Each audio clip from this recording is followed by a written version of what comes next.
Yes we are live now. Hello friends, this is Himanshi and welcome to let's learn. बहुत ही काम के questions हम केवीएस पेडागोजी जो परिणाम सीरीज है उसका सेशन 3 है। ये थोड़े से ज्यादा क्वेश्चंस करेंगे, 30 क्वेश्चंस करेंगे।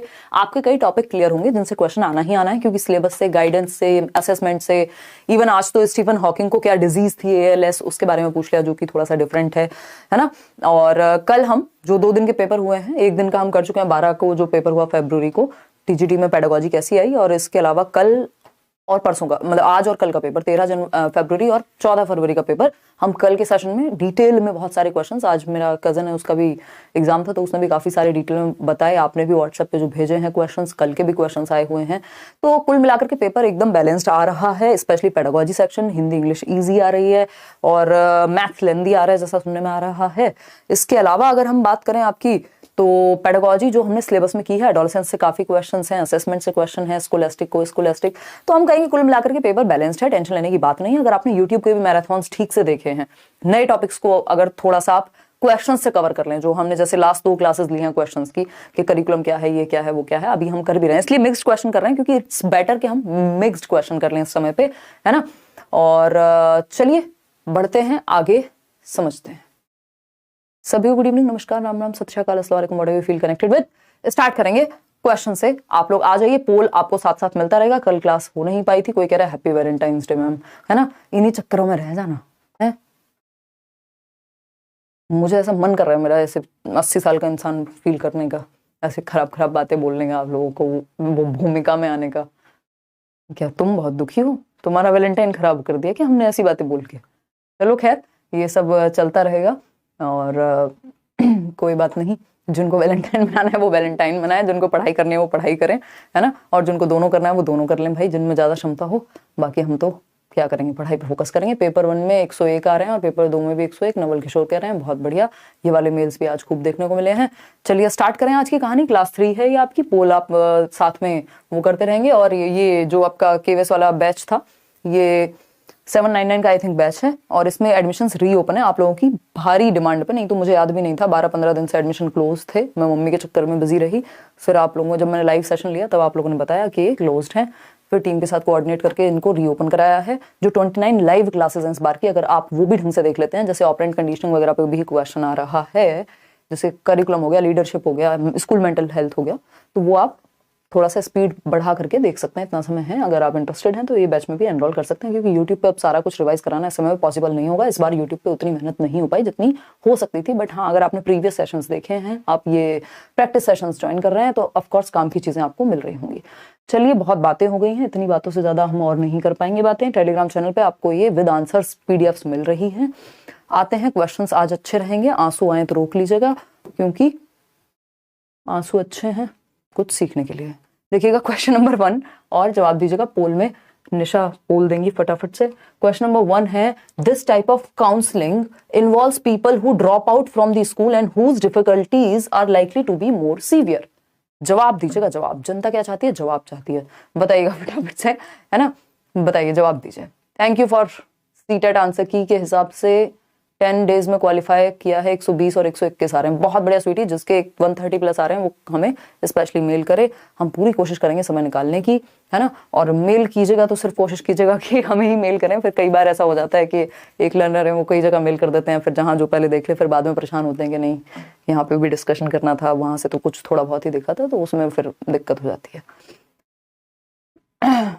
आप टी शर्ट और हुडी देंगी, क्या प्रोसीजर रहेगा? अच्छे नंबर लेके आइए, केवीएस में सिलेक्शन ले लीजिए, सीटेट में 130 प्लस ले आइए, दे देंगे, डोंट वरी। बॉटल भी देंगे आपको, डायरी भी देंगे, बहुत सारी चीजें देंगे, डोंट वरी। सी ऑप्शन कह रहे हैं 72% होगा। अब कोई एक्स्ट्रा बातें नहीं, बहुत बातें हो गई। लाइक शेयर कर दो, जो लोग तैयारी कर रहे हैं उनको कहो भैया ऑथेंटिक क्वेश्चंस, ढंग के क्वेश्चंस हो रहे हैं, और पढ़ लो बैठ के, ठीक। क्वेश्चन नंबर 1, थोड़ी बहुत हंसी मजाक मस्ती थोड़ी बीच में करेंगे। तो काउंसलिंग की जब हम बात कर रहे हैं, तो एक टॉपिक है गाइडेंस एंड काउंसलिंग, दोनों में क्या डिफरेंस है ये भी जरूरी है जानना। तो कौन से प्रकार की काउंसलिंग है जो इन्वॉल्व करती है the people who drop out, जो लोग स्कूल छोड़ देते हैं, स्कूल पूरा करने से पहले, उनको ड्रॉप आउट्स कहते हैं। क्या कहते हैं? Drop out. एक वर्ड है ड्रॉप आउट और दूसरा है स्टेग्नेशन, ठीक। ये बेसिक से शब्द हैं एजुकेशन में जिनके बारे में हमें पता होना चाहिए। हम ड्रॉप आउट रेट को कम करने की हर संभव प्रयास करते रहते हैं, चाहे वो मिड डे मील चला करके हो, चाहे वो अभी हमारा एफएलएन पे हम फोकस कर रहे हो, है ना। और दूसरा क्या है? स्टैग्नेशन। स्टैग्नेशन तो स्टैग्नेशन होता है रुकाव, जैसे पानी सड़ जाता है ना एक जगह पे रुका रुका। अगर बच्चा 1 साल से ज्यादा एक क्लास में देता है या फेल हो जाता है किसी कारणवश, किसी भी रीजन से, अगर वो एक क्लास में मोर देन अ ईयर रहता है तो वो स्टैग्नेंट कहा जाएगा। ड्रॉप आउट क्या है? स्कूल पूरा करने से पहले, एजुकेशन पूरी नहीं हुई और स्कूल छोड़ दिया, है ना, 5वीं हुई नहीं 4थी में ही छोड़ दिया। क्यों? क्योंकि घर वालों ने कहा तुम लड़की हो घर पे बैठ जाओ, घर वालों ने कहा बेटा तुम सबसे बड़े बेटे हो घर के, तो तुमको कुछ और सीख लेना है, काम सीख लो कुछ जिससे जीवन चल जाए, पढ़ाई छोड़ दो। किसी भी कारणवश स्कूल छोड़ दिया, या मन नहीं लग पा रहा था, आपको बेसिकली चीजें समझ में नहीं आती थी, स्कूल में लोग मजाक उड़ाते थे इसलिए छोड़ दिया। तो ड्रॉप आउट मतलब स्कूल छोड़ना एजुकेशन कंप्लीट होने से पहले ही। तो ये अपने आप में बहुत बड़ी समस्या है। ठीक, तो अब बात क्या हो रही है कि किस प्रकार की काउंसलिंग उन बच्चों को दी जाए जो ड्रॉप आउट जैसी स्थिति जिनकी बन रही है from the school and whose difficulties are likely to be more severe, जिनकी समस्याएं सीवियर हैं, उनको कोई समझ नहीं रहा है स्कूल में या फिर अन्य समस्याएं हैं। किस प्रकार की काउंसलिंग इनको दी जाएगी? तो ये स्कूल बेस्ड काउंसलिंग आप लोग कह रहे हैं, जो कि जवाब गलत है। इसका आंसर क्या होगा? कम्युनिटी बेस्ड काउंसलिंग, समुदाय आधारित परामर्श। ठीक है, समुदाय आधारित परामर्श। क्या कहानी है समुदाय आधारित परामर्श की, समझते हैं। अगर हम बात करें यहाँ पे, तो एक तो वो काउंसलिंग जिसकी वजह से बच्चे स्कूल छोड़ दे रहे हैं, यानी उनके और डिफिकल्टीज क्या है? सीवियर हैं। तो सिर्फ स्कूल से संबंधित समस्याएं नहीं है, पर्सनल प्रॉब्लम्स भी हो सकती हैं, सोसाइटल प्रॉब्लम्स भी हो सकती हैं। तो ये लंबी चलती है इस तरह की काउंसलिंग। इसको कम्युनिटी बेस्ड काउंसलिंग या साइकोडायनेमिक अप्रोच कह देते हैं, जिसमें कम्युनिटी, पेरेंट्स, आसपास के काउंसलर्स, थेरेपिस्ट, ये सब भी इन्वॉल्व हो सकते हैं और लंबा समय लग सकता है बच्चों को नॉर्मल होने में, क्योंकि समस्या क्या है? सीवियर है। स्कूल बेस्ड काउंसलिंग होती है जो स्कूल रिलेटेड इश्यूज हैं, स्कूल रिलेटेड मुद्दे हैं, छोटी मोटी चीजें हैं, स्कूल रिलेटेड जो है उनमें स्कूल बेस्ड काउंसलिंग काम आएगी। जो स्कूल का काउंसलर है या जो भी ईवीजीसी जिनको हम बोल देते हैं आजकल, है ना, तो उसमें क्या है आपका स्कूल के काउंसलर्स प्रयोग में आ जाएंगे। लेकिन कम्युनिटी बेस्ड काउंसलिंग में स्पेशली थेरेपिस्ट या ज्यादा स्पेसिफिक व्यक्ति जो लंबे समय तक मदद कर सके। स्कूल बेस्ड काउंसलिंग में क्या एक तरह की गाइडेंस है कि हाँ यहाँ समस्या आ रही है, आप पर्सनल बातें भी कर सकते हो कुछ हद तक, बट जो प्रॉब्लम का समाधान है वो कम्युनिटी बेस्ड में निकलेगा, क्योंकि सीवियर चीजें जो है वो कम्युनिटी बेस्ड काउंसलिंग में आती हैं कि लंबे समय तक इलाज चल सकता है या फिर थेरेपी सेशंस चल सकते हैं या काउंसलिंग सेशंस चल सकते हैं। ठीक है ना, और ये दोनों को हम हटा देंगे। तो अगर normal school related daily basis पे स्कूल में क्या समस्याएं आ रही हैं उससे रिलेटेड कुछ कंसल्ट करना है तो वो स्कूल बेस्ड काउंसलिंग हो गई। लेकिन अगर सीवियर प्रॉब्लम है जिसकी वजह से ड्रॉप आउट हो रहा हो तो वो कम्युनिटी बेस्ड काउंसलिंग है या साइकोडायनेमिक अप्रोच है, जिसमें व्यक्ति को एक थेरेपिस्ट के साथ या काउंसलर के साथ लंबे समय तक रहना पड़ सकता है उस सीवियरिटी को, उस गंभीरता को कम करने के लिए। क्या समझे? समझ गए? ठीक है, तो दो बातें ये हुई, एक कम्युनिटी बेस्ड जिसमें सीवियर प्रॉब्लम हो सकती है, बच्चे की पर्सनल प्रॉब्लम्स हो सकती है, उसके घर पे मान लो कोई इशू है उसकी वजह से वो स्कूल छोड़ रहा है, अब उसके लिए लंबी चीजें चलेंगी। ये स्कूल बेस्ड काउंसलिंग तो एक छोटा सा उपाय दे देगी ऊपर ऊपर से, लेकिन अगर लंबा ट्रॉमा है, कोई सीवियर प्रॉब्लम है, तो वो कम्युनिटी बेस्ड काउंसलिंग कही जाती है। ठीक है ना, तो ऑप्शन क्या हुआ? ए सही। स्कूल बेस्ड का आपको समझ आ गया कहां स्कूल बेस्ड लगाना है। अब गाइडेंस और काउंसलिंग में मुख्य अंतर क्या है ये थोड़ा सा जान लेते हैं, और डायरेक्टिव नॉन डायरेक्टिव काउंसलिंग पे भी कल क्वेश्चन आया है केंद्रीय विद्यालय में, उस पर भी चर्चा करेंगे, प्रीवियसली हमने चर्चा की है। वैसे देखो, गाइडेंस है बेसिकली आप दिशा निर्देश दे रहे हो किसी को, है ना, जरूरी नहीं है आप एक्सपर्ट हो, आप अपने अनुभव, एक्सपीरियंस या उस क्षेत्र में, ठीक है, आपने कुछ काम किया है, एक्सपीरियंस के बेस पे भी गाइडेंस दे सकते हो। जैसे मान लीजिए हम कह देते हैं कि भाई टीचर्स, या आप संडे वार्ता में मेरे साथ डिस्कशन करते हो, अब ऐसा तो नहीं जीवन के सारे अनुभव मैंने अभी ले लिए, बट हाँ एक माइंडसेट होता है व्यक्ति का, और दूसरों के अनुभव से सीखते हैं आप, और जरूरी नहीं है कि हर क्षेत्र में मेरी एक्सपर्टीज होंगी। हाँ, थोड़ा साइकोलॉजी पढ़ा है, तो इसमें क्या हुआ, इसमें बात ये हो गई कि गाइडेंस आपको मिल रही है, लेकिन कोई ये कहे जी हमारे लिए दवाई भी लिख दो या हमें बहुत डिटेल में थेरेपी ही दे दो इतने महीने की, तो वो कुछ हद तक संभव हो सकता है, लेकिन जितना एक प्रोफेशनल थेरेपिस्ट या काउंसलर आपको गाइड कर देगा या बेहतरी से आपके साथ डील करेगा, उतना बेहतर कोई भी नॉर्मल टीचर या फिर जो स्पेशली ट्रेंड नहीं है उस चीज में, प्रोफेशनल नहीं है उस क्षेत्र में, वो नहीं कर पाएगा। तो गाइडेंस जो है वो बिना प्रोफेशनलिज्म के, यानी बहुत ज्यादा बिना एक्सपर्टीज के भी दी जा सकती है, बिना डिग्री के भी दी जा सकती है, लेकिन काउंसलिंग में एक प्रॉपर प्रोफेशनल एस्पेक्ट होना चाहिए, है ना। काउंसलिंग में प्रोफेशनल देगा, काउंसलिंग क्या देगा, एक प्रोफेशनल का होना, एक एक्सपर्ट का होना जरूरी है। काउंसलिंग हम उसको कहेंगे पर्सनल मैटर्स पे होती है, मतलब बच्चों को कोई इंटरनल समस्या है, इंटरनल मुद्दा है उसका, है ना। गाइडेंस आपका हो सकता है वोकेशन से रिलेटेड, आप कंफ्यूज हैं कि ये कोर्स करूं कि वो कोर्स करूं, तो वो गाइडेंस हो गई। काउंसलिंग कहीं ना कहीं दोनों में शामिल है, लेकिन मुख्य रूप से इस तरह से ही हम इसको देखते हैं। कल्याणी क्या कह रही हैं, thank you very much for your effort for CTET according to answer key I got 30 out of 30 in CDP, I am qualifying both paper 1 and 2 with 115 marks, thanks a lot. ये जीवन को सार्थक बनाती है, अदरवाइज जीवन में क्या ही है फिर, है ना। ये इस तरह की जो फीडबैक है आपकी, ये मेहनत जो पिछले 4-5 महीने से लगातार चल रही थी, पहले सीटेट के लिए, फिर KVS के लिए, फिर पर्सनल प्रॉब्लम्स भी आई इस दौरान, तो ये सारी मेहनत सार्थक हो जाती है जब आप इस तरह के कमेंट कर देते हैं। आपको वो चीज हेल्पफुल हो जाती है आपके लिए, इतनी भरी हुई दुनिया में जहां लाखों ऑप्शंस हैं, तरह तरह के लोग हैं, ठीक। देखिए सब अपना बेस्ट देने की कोशिश कर ही रहे होंगे। तो ये एक बेसिक डिफरेंस हुआ गाइडेंस और काउंसलिंग में। अगर इसको आप अपने नोट्स में जब PDF मिलेगी उस तरह से देखना चाहें तो may be given in groups. Guidance जो है, मान लीजिए एक मोटिवेशनल स्पीकर हैं, वो बैठ करके एक ग्रुप में बातें कर रहे हैं, या खड़े होकर के किसी कॉलेज में, मान लीजिए मैं ही जाती हूँ बहुत बार सेमिनार के लिए, अभी तो रुके हुए हैं, तो ये क्या होगा, गाइडेंस होगा एक तरह की, कि हम बात कर रहे हैं जीवन पे, करियर पे, इस पे उस पे, है ना, क्या करना चाहिए क्या नहीं। लेकिन काउंसलिंग क्या है, given individually not in groups. आप एक थेरेपिस्ट के पास जाएं, आप एक काउंसलर के पास जाएं, तो आपसे इंडिविजुअली आपके मन की बात जानेगा, आपके लिए क्या सही है वो इंडिविजुअली आपके बारे में बात करेगा, ठीक। तो गाइडेंस ग्रुप में दी जा सकती है, बट काउंसलिंग जो है इंडिविजुअली दी जाएगी। Face to face relation is not essential. हो सकता है आप किसी का वीडियो देख रहे हो किसी समस्या पे, है ना, आप एक ग्रुप में बैठे हो सकता है जो गाइडेंस देने वाला व्यक्ति है वो आपको पर्सनली जानता भी ना हो, आपका फेस टू फेस रिलेशन भी ना हो, बट आप उसकी बात को सुन लें, आपने किसी की स्पीच सुन ली मान लो, तो वो गाइडेंस जैसा ही है। लेकिन काउंसलिंग में क्या होगा, face to face direct relation जो है वो जरूरी है, कि आप अपने थेरेपिस्ट या काउंसलर के साथ बैठें, उसको अपनी समस्या बताएं, फिर वो हल निकाले, या फिर साथ में मिलकर के आप हल निकालें। कई प्रकार की काउंसलिंग होती है, अभी आएंगे उस पर। The task of guidance worker is not as serious as that of a counsellor. Counsellor का काम ज्यादा सीरियस है क्योंकि इसमें ये लंबी चल सकती है काउंसलिंग, और यहाँ प्रोफेशनलिज्म है, यहाँ जरूरत पड़ी तो दवाइयां, जरूरत पड़ी तो बहुत सारी चीजें करनी पड़ सकती है, एक स्पेसिफिक प्लान बनाना पड़ सकता है काउंसलिंग में। लेकिन task of counsellor is more serious than that of a guidance of worker. तो काउंसलर का काम ज्यादा जिम्मेदारी और ज्यादा प्रोफेशनलिज्म का है। Cordial and satisfying relationship is not needed. जरूरी नहीं है आप एक गाइडेंस देने वाले व्यक्ति को जानते हो, डॉक्टर APJ अब्दुल कलाम का आपने कोई वीडियो देखा, उनकी स्पीच सुनी, जरूरी नहीं है आपका उनसे कॉर्डियल और सेटिस्फाइंग रिलेशनशिप ही हो। आपकी मर्जी है, आपको 2 बात उनकी सही लग रही है, आधी बात अच्छी नहीं लग रही है, तो वो भी आप अपने हिसाब से देख सकते हैं। लेकिन काउंसलिंग में आपको अपने थेरेपिस्ट या काउंसलर के साथ क्या होगा, एक रिलेशनशिप की नीड पड़ेगी, यानी आप बैठ करके उसके साथ चर्चा कर पाएंगे। अगर आपको सूट नहीं करेगा तो आप काउंसलर चेंज कर देंगे, ठीक है ना। और प्रॉब्लम को सॉल्व करने का एक उद्देश्य होता है, यहाँ पे आपको दिशा दे दी जाएगी, प्रॉब्लम सॉल्व होती हो जाए, नहीं होती हो तो क्या ही कर सकते हैं, गाइडेंस की बात कर रहे हैं। तो काउंसलिंग जो है वो ज्यादा यहाँ पे बेहतर माना जाएगा, या इन डेप्थ माना जाएगा काउंसलिंग को, और सरफेस लेवल पे माना जाएगा गाइडेंस को, ठीक है जी। अब हम बात करते हैं किस चीज की, टाइप्स ऑफ ऑर्गेनाइजेशनल काउंसलिंग। एक ऑर्गेनाइजेशन, स्कूल भी अपने आप में एक ऑर्गेनाइजेशन ही है, मान लीजिए यहाँ पे एक एग्जांपल ले लेते हैं किसी ऑर्गेनाइजेशन का, वो है स्कूल। तो 3 प्रकार की मुख्य रूप से काउंसलिंग आपकी काम आती है, पेपर्स में आपके आई भी हुई है प्रीवियस एग्जाम्स में।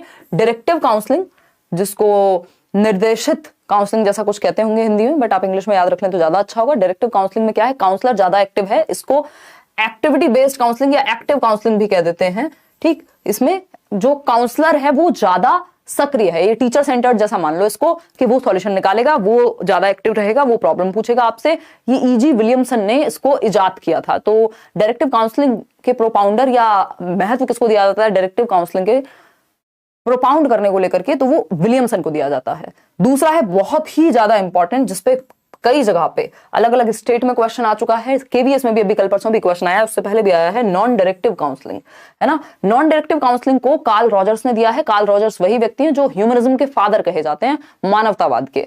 तो नॉन डायरेक्टिव क्या है, यहाँ पे आप डायरेक्टली जवाब नहीं दे रहे बच्चे को, या डायरेक्टली उसकी प्रॉब्लम को सॉल्व नहीं कर दे रहे हैं, आप उसके मन में क्या है उसको धीरे धीरे आप दिशा दे रहे हैं, जिससे वो खुद जवाब तक पहुंच सके। तो यहाँ जो क्लाइंट है वो ज्यादा एक्टिव होता है, इसको क्लाइंट सेंटर्ड काउंसलिंग भी कहते हैं। क्या कहते हैं, क्लाइंट सेंटर्ड काउंसलिंग। उसको एक्टिविटी सेंटर्ड काउंसलिंग कहेंगे जो डायरेक्टिव है। क्यों, क्योंकि जो काउंसलर है आपका वो काउंसलर सेंटर्ड है एक तरह से, वो डायरेक्ट करेगा। यहाँ पे क्लाइंट अपने आप को डायरेक्ट करेगा, काउंसलर जस्ट हेल्प करेगा पीछे से, ठीक। कार्ल रॉजर्स ने दिया है। फिर तीसरा इन दोनों का मेल जोल आता है, कोई एक व्यक्ति बहुत ज्यादा इसके लिए फेमस नहीं है, पार्टिसिपेटिव काउंसलिंग, या इसको एक्लेक्टिक अप्रोच कह सकते हो आप, यानी मिला जुला करके बना दिया इन दोनों के बीच का रास्ता, कि ना तो पूरी तरह से डायरेक्टिव है ना पूरी तरह से नॉन डायरेक्टिव है, बीच में जहां जरूरत पड़ रही है टीचर या काउंसलर जो है वो भी इन्वॉल्व है, और जहां खुद से वो कर सकता है तो उसको भी दिशा देने का मौका खुद को मिल रहा है बच्चे को। तो पार्टिसिपेटिव काउंसलिंग में बच्चे पार्टिसिपेट करते हैं, ठीक। तो ये बेटर है कि हम इसको मिक्स्ड अप्रोच है अपने आप में, पार्टिसिपेटिव इन दोनों की,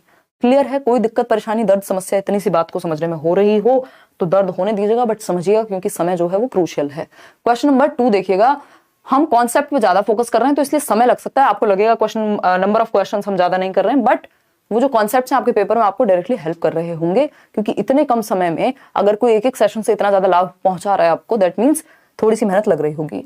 तो the term counselling is derived from the Latin word, जो वर्ड है काउंसलिंग, जो टर्म है काउंसलिंग, परामर्श शब्द की उत्पत्ति कहां से हुई?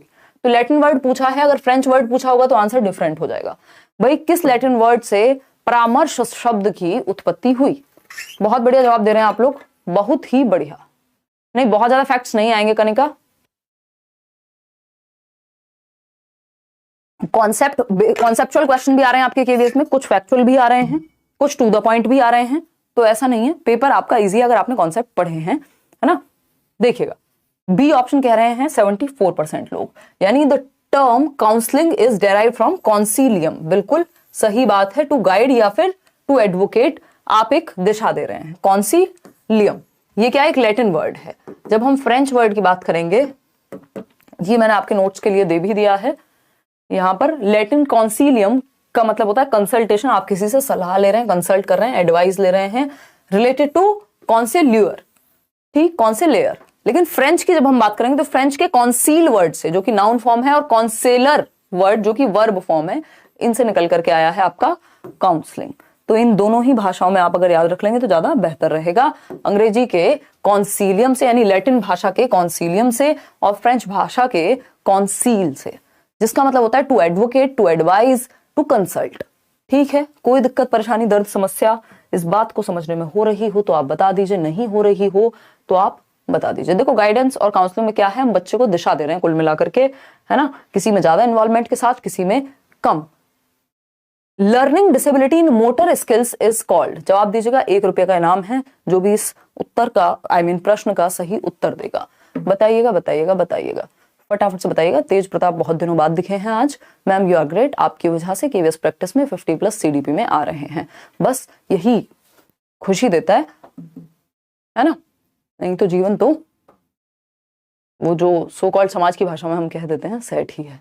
देखिएगा, अगर हम बात करें लर्निंग स्टेबिलिटी, मुंह मत बनाओ तुम, हैं, दूसरों की खुशियों से जलती हो, हैं क्या? अब तुम उन आंटियों की तरह कहोगे कि बेटा सेट तो शादी करके होता है, अभी कहाँ सेट है, हैं? तो फिर तो उस हिसाब से कभी सेट नहीं हो पाएगा। मतलब इसका मतलब ये नहीं है कि शादी नहीं हो पाएगी, क्या पता ना हो पाए, छोड़ो, खैर ये पर्सनल मुद्दे बाद में लेकर के आएंगे, है ना, ये हंसी मजाक चलता रहेगा।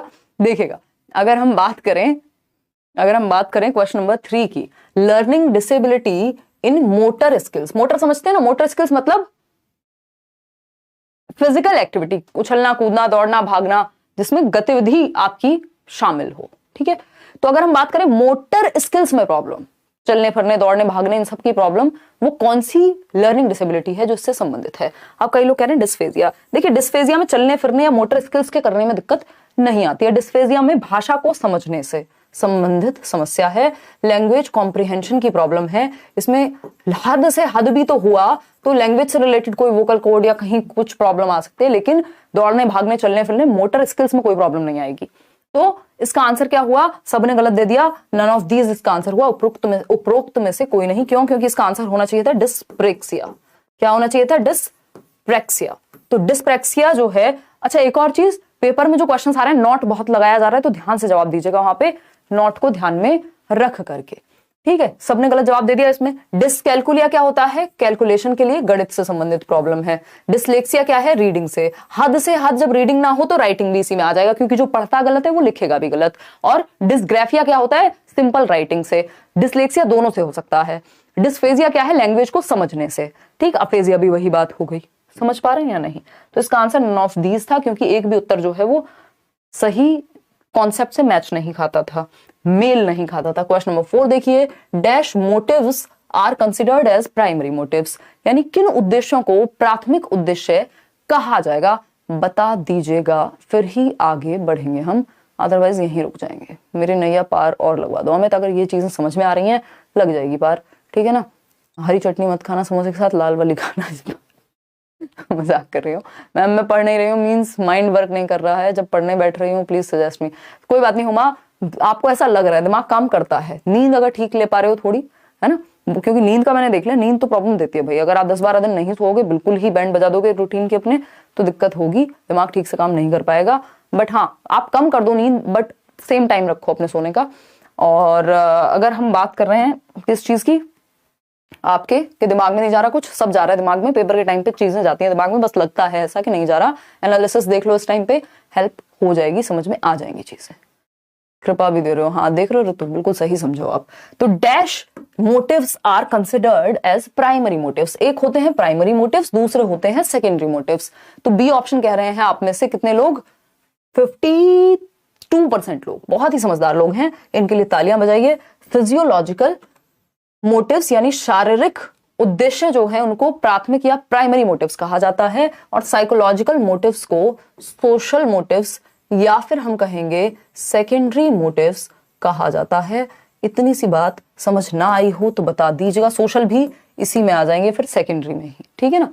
तो अब ये है क्या, ये फिजियोलॉजिकल मोटिव्स कौन से हैं जिनके बिना जीवन नहीं चल सकता, क्या हो सकता है, फूड हो सकता है, वाटर हो सकता है, स्लीप हो सकता है ना, एलिमिनेशन ऑफ वेस्ट हो सकता है बॉडी से, ठीक। तो ये बेसिक सी बात है, जिन लोगों ने ऑपरेंट कंडीशनिंग या तो बीओडी में भी देखा होगा, मैंने उसमें भी बताया हुआ है आपको ये, कि एक होते हैं प्राइमरी मोटिव्स, क्या होते हैं प्राइमरी मोटिव्स, एक पिक्चर भी उसमें लगाई हुई है, आपको याद आना चाहिए, जो प्राथमिक उद्देश्य हैं। दूसरे हैं सेकेंडरी मोटिव्स, सेकेंडरी मोटिव्स, ठीक।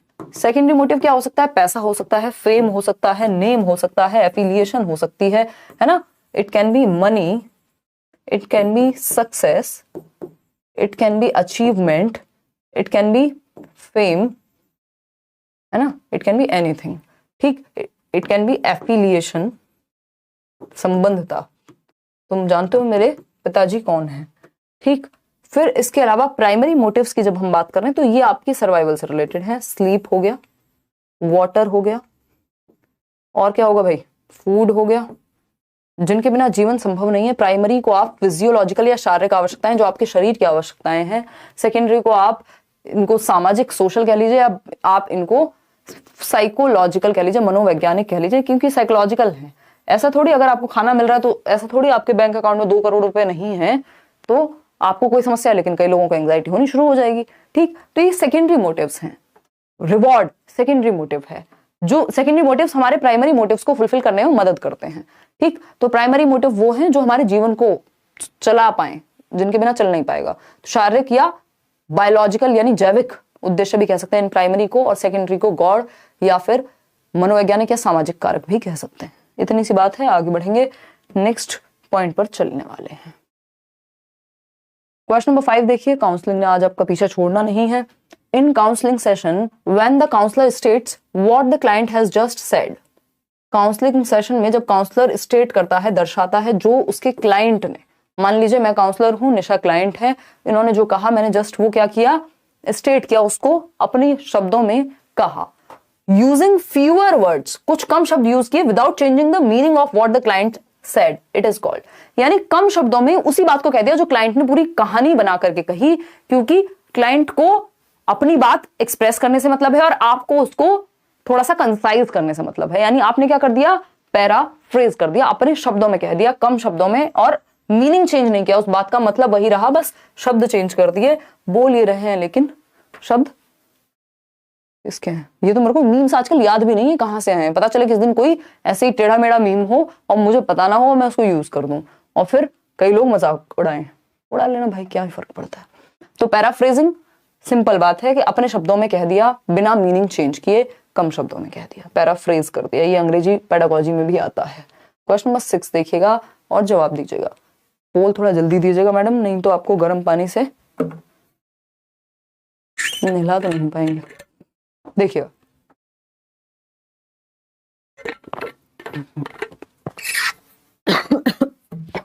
डायरेक्टली कह दो ना, कुछ कहना है तो।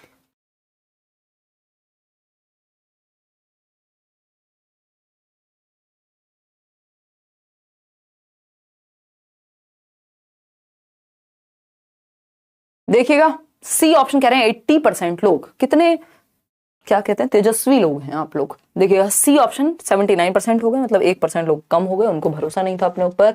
Which one of the following is the learning error. थोड़े टेढ़े मेढ़े क्वेश्चन जान के डाले हैं, क्योंकि ये ऐसा नहीं है कि आपके सिलेबस से बिल्कुल हटके हैं, क्योंकि टॉपिक्स वही हैं, बस कान को यहां से ना पकड़ के यहां से पकड़ लिया गया है। तो मैथमेटिकल एरर भी लर्निंग एरर का हिस्सा होगा और राइटिंग एरर भी, जो कि बात सही है। Both A and B is the right answer. कह रहे हैं सही या नहीं कह रहे हैं। देखिए यहाँ पे लर्निंग एरर किसको कहते हैं, जो भी एरर लर्निंग में हो जाए, चाहे वो लापरवाही की वजह से हो, चाहे वो समझ की कमी की वजह से हो, यानी क्लैरिटी या अवेयरनेस की कमी की वजह से हो। जैसे मैथमेटिक्स में हो सकता है आपने डिवीजन में कुछ गलती कर दी है ना, आपकी हल्की सी लापरवाही हो गई, कॉन्सेप्ट में क्लैरिटी नहीं थी, तो वो। और राइटिंग एरर भी है, क्योंकि आपने क्या किया, ठीक से लिखा नहीं, तो उसमें भी लापरवाही कर दी, दोनों ही चीजें हो जाएंगी। तो ये दोनों ही तरह के एरर किस में आ जाएंगे, लर्निंग एरर में आ जाएंगे, चाहे वो राइटिंग एरर हो चाहे मैथमेटिकल एरर हो। क्वेश्चन नंबर 7 देखिएगा और फटाफट से जवाब दीजिएगा। क्वेश्चन है dash education includes such learning situations which do not have curriculum. यानी वो सिचुएशंस जहां करिकुलम होता ही नहीं है, सिलेबस भी नहीं होता और सर्टिफिकेशन भी नहीं होता, but typically take place naturally as part of other activities. लेकिन बाकी सारी अन्य जो गतिविधियां हैं वो स्वाभाविक रूप से होती रहती हैं। यानी जरूरी नहीं है कि सर्टिफिकेशन हो, जरूरी नहीं है कि सिलेबस हो, जरूरी नहीं है कि करिकुलम हो, लेकिन टिपिकली जो एक्टिविटीज हैं वो चलती रहती हैं, आप इन्वॉल्व रहते हैं, आप सीखते रहते हैं। क्या है ये बताइएगा। 15 रुपये रखा हुआ है आज आपके पास, फिर भी मैं आपको 5 ही रुपए दे रही हूँ। हाँ नहीं यार, ये 15 नहीं थे, ये 2 रुपए हैं, 12 रुपए हैं। जो सारे जवाब सही देगा वो ये 12 रुपए वर्चुअली ले सकता है। इसको वाइकेरियस इनाम कहेंगे, वाइकेरियस रिवॉर्ड कहेंगे, वाइकेरियस रीइंफोर्समेंट कहेंगे। 1 नंबर का क्वेश्चन बेंड्यूरा पे आ रहा है पेपर में, और यही वाइकेरियस है, इनडायरेक्ट। ठीक है ना, चलिए तारीफ से पेट भर दो किसी का, वाइकेरियस ही तो है। सी ऑप्शन कह रहे हैं 84% लोग। अच्छा ठीक है, नॉन फॉर्मल बिल्कुल सही समझे। अगर यहाँ इनफॉर्मल लिख दिया होता तो अभी कंफ्यूजन हो जाती, इसलिए जो एग्जामिनर है वो समझदार है, उन्होंने इनफॉर्मल लिखा ही नहीं है, क्योंकि इस तरह से तो फिर इनफॉर्मल और नॉन फॉर्मल में कोई खास अंतर बचता नहीं। ठीक, फॉर्मल तो आपको पता है यहाँ करिकुलम भी होगा, यहाँ सिलेबस भी होगा, यहाँ सर्टिफिकेट भी होगा, तीनों ही चीजें होंगी। स्पेशल एजुकेशन तो फिर स्पेशल बच्चों के लिए होगी, जो children with special need CWSN category हो गई स्पेशली। ठीक, अगर हम बात करते हैं किसकी, औपचारिक में आपको बताइए रेगुलर स्कूल सिस्टम है, जहां आप रेगुलर स्कूल सिस्टम में जा रहे हैं, रेगुलर कॉलेज में जा रहे हैं, जहां डेली असाइनमेंट मिल रहे हैं, सर्टिफिकेट्स हैं, करिकुलम है, एक सिस्टम है, सारी चीजें हैं, सिलेबस भी है। लेकिन जब हम बात करें नॉन फॉर्मल की, नॉन फॉर्मल में क्या है, ओपन स्कूलिंग। क्या है, ओपन स्कूलिंग, NIOS, इग्नू, ये सब क्या है।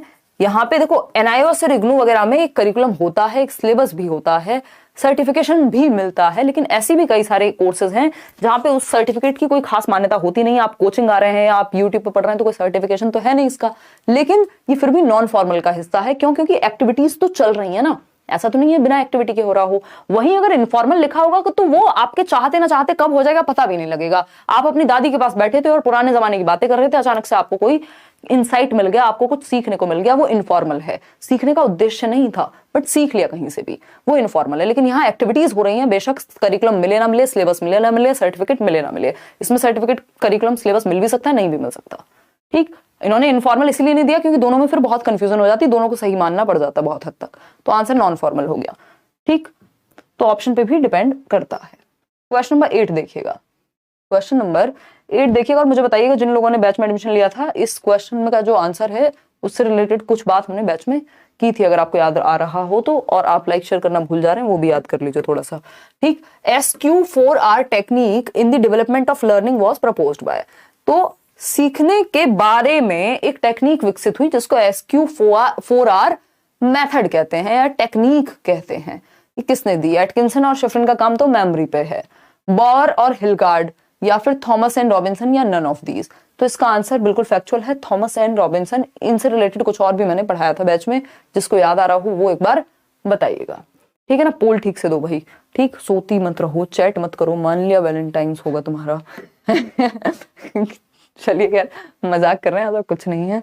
हमें तो जो मिल जाता है उसी को मजाक बना देते हैं। अब क्या करें, आप लोगों को थोड़ा सा जिंदा भी तो महसूस कराना है पेपर के समय पे। ठीक, किसी को तो बलि का बकरा बनना पड़ेगा, स्केप गोट, है ना। उदाहरण दे रही हूँ, कभी दिल पे ले जाओ, मेरा नॉनवेज से कोई संबंध नहीं है ना। देखिए, थॉमस एंड रॉबिन्सन ने ये SQ4R मेथड दिया था। ये सीखने की एक विधि है जिसमें हम सर्वे करते हैं, जिसमें हम क्वेश्चन करते हैं। SQ4R का मतलब क्या है? S for scan, S for scan या सर्वे भी कह देते हैं इसको, है ना, कि आप कोई भी किताब भी पढ़ने जा रहे हैं तो उसको पहले ऊपर ऊपर से आप स्कैन कर लेते हैं, सर्वे कर लेते हैं, उसको देख लेते हैं, नजर मार लेते हैं कि इसमें हो क्या सकता है। तो each page quickly, S for scan या सर्वे, क्यू फॉर क्वेश्चन, कि आप इससे क्या सीखने वाले हैं, आपको इससे पढ़ के जान के क्या मिलेगा ये पूछ लेंगे एक बार खुद से। फिर 4 बार आर आ जाएगा। एक बार आर का मतलब क्या है, रीड। अब आप इसको पढ़ेंगे, हर एक वर्ड नहीं बट उसका पूरा मीनिंग जानने की कोशिश करेंगे। दूसरा आर है रिफ्लेक्ट, जो आपने जस्ट पढ़ा है उस पर चिंतन करेंगे। रिसाइट, रिसाइट जब आप खुद से ही बोल रहे हैं जो भी आपने पढ़ा है, जो भी आपने चिंतन किया है। रिव्यू क्या है, रिव्यू है आपने जो भी पढ़ा उसको आपने रिव्यू किया, रिवाइज किया, एक तरह से क्वेश्चंस पूछे खुद से ही। तो ये 4 आर हो गए, 4 यार नहीं 4 आर हैं ये, रीड, रिफ्लेक्ट, रिसाइट, रिव्यू, और एस क्यू ऊपर है स्कैन या सर्वे और क्वेश्चन। ठीक, ये किसने दिया है, रॉबिन्सन ने, थॉमस एंड रॉबिन्सन। लर्निंग की टेक्निक है बेसिकली, पढ़ने में भी यूज करते हैं लोग, रीडिंग में भी। देखिएगा क्वेश्चन नंबर 9 और जवाब दीजिएगा। पोल वाली दीदी सोइए मत, पोल दे दीजिए। ठीक, क्वेश्चन नंबर 9 है, which one of the following is not a type of conditioning, यानी कौन सा एक प्रकार कंडीशनिंग का नहीं है। कंडीशनिंग पे क्वेश्चन आपके पेपर में आ रहे हैं, ठीक है ना, बताइएगा फटाफट से बताइएगा, और फिर हम बढ़ेंगे आगे, और कल हम क्लास लेंगे 9 बजे, चाहे कुछ हो जाए। ठीक, क्या फोन पे बातें कर रही हो, मम्मी से, भैया से? अच्छा ठीक, करो।